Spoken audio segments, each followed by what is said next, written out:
as empresas estão fazendo o próprio delas, treinando, pelo menos a que eu tô, por exemplo, tá fazendo, as que eu passei também tenho delas, né? Começou lá quase 10 anos atrás, com o chatbot e tudo mais, isso também era um modelo, né? Então, bases de dados que vieram de FAQ, e aí o pessoal limpava e trazia, pedia para treinar, e as pessoas pediam para perguntar as coisas. Isso já era uma visão inicial de ChatGPT, entendeu? Então, isso já está sendo É feito uma pelas evolução, né? empresas há muito tempo. O ChatGPT pegou a internet e treinou um modelo. Entendeu? Mas não, então, não limpou a internet, tá? A base da internet inteira ali, né? A empresa não, pegou uma base interna, limpou e treinou, né? Então, E como que está sendo hoje? Você já está um bom tempo aí na área de tecnologia e dados. Então você pegou o período antes das IA generativas, né? Assim, quando eu digo antes, porque muita gente não sabe, mas o estudo da IA começou nos anos 50, tá, pessoal? Hoje a gente está vendo, vamos dizer assim, o alvorecer, mas é uma história longa, né? Mas enfim, então comercialmente, quando ficou popular as IA generativas, foi bem mais recente aí nos últimos anos. Então você deve ter pegado um período pré-IA, vamos dizer assim, generativa, e uhum. esse período pós-IA generativa.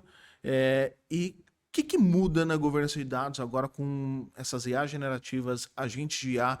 O que mudou, seja na modelagem, seja no tipo de ferramenta, seja na cultura digital que tem que ser criada dentro das organizações? Conta um pouquinho para o público entender esse antes e depois. Eu acho que agora a governança, antes ela não atuava sobre essa seara e agora ela tem que entrar também, porque também é focado em dados. Então, ela tem que entrar atuante e muito atuante, né? Não existe você fazer uma área de IA, você envolver ali uma modelagem, você fazer alguma coisa focado, ter uma conversa sobre IA sem envolver governança. Não existe isso, tá? Por quê?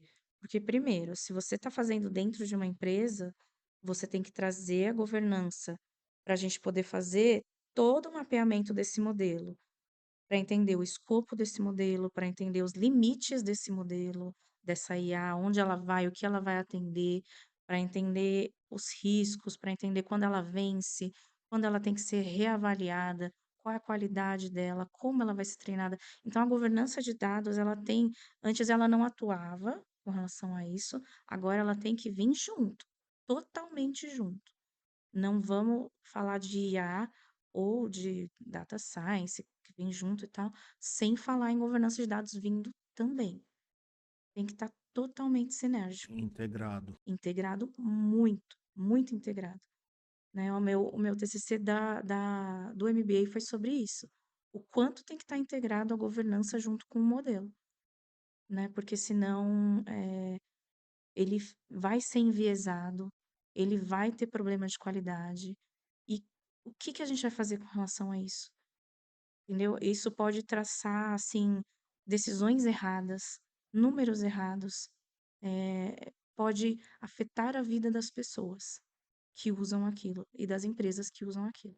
Demais. Você acha que, por exemplo, o uso intensivo da IA e na velocidade que a gente está caminhando, e até para modelos, por exemplo, de alta automação, como o Data Fabric, ou modelos de IA que ajudam tanto na montagem de catálogos, glossários, enfim, você acredita que a IA ela pode ser uma ameaça ao analista de governança de dados? Talvez de, sei lá, ter uma IA fazendo esse trabalho, ou você acha que não, por causa do componente de pessoas, é praticamente impossível substituir o ser humano, o analista de governança? Eu acho que não substitui. Não substitui para muita coisa. Para automações, assim, substitui, mas o modelo de IA ele tem que ser constantemente reavaliado com relação à qualidade dele. Ele tem que ser constantemente reavaliado com relação à ética que ele está seguindo, com relação à validade dele dentro dele mesmo, o enviesamento dele. E essas questões éticas e morais, eu acho que dependem do pensamento humano, sabe? Existem conexões que só o cérebro humano são capazes de pensar. Por mais que você treine um modelo, isso eu li sobre isso quando eu estava fazendo o TCC do Mackenzie, que eu falei sobre neurociência. Eu sinto que vai avançar super, ok, mas não chega ao ponto de substituição do pensamento humano ali, porque existem conexões que nem para cada pessoa é muito único, todas as conexões de pensamento, e contextos e recortes sociais infinitos que só um pensamento humano é capaz de entender e gerar naquele momento, entendeu? Que você não consegue simular numa IA, entendeu? Então vai ter que ter esse contexto, esse pensamento humano.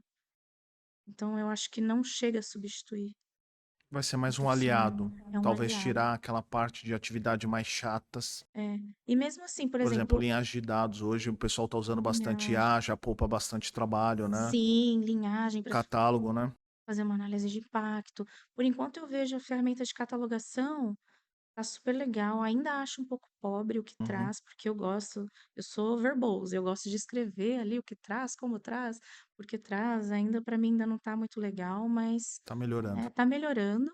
Linhagem também, acho que tá bem legal, né? Porque é só você, né, fazer as conexões, mas aliado, aliado, eu não deixaria, porque ela tem que ser reavaliada, sempre. Ela tem que ser retreinada, né? E ela tem que estar sobre supervisão.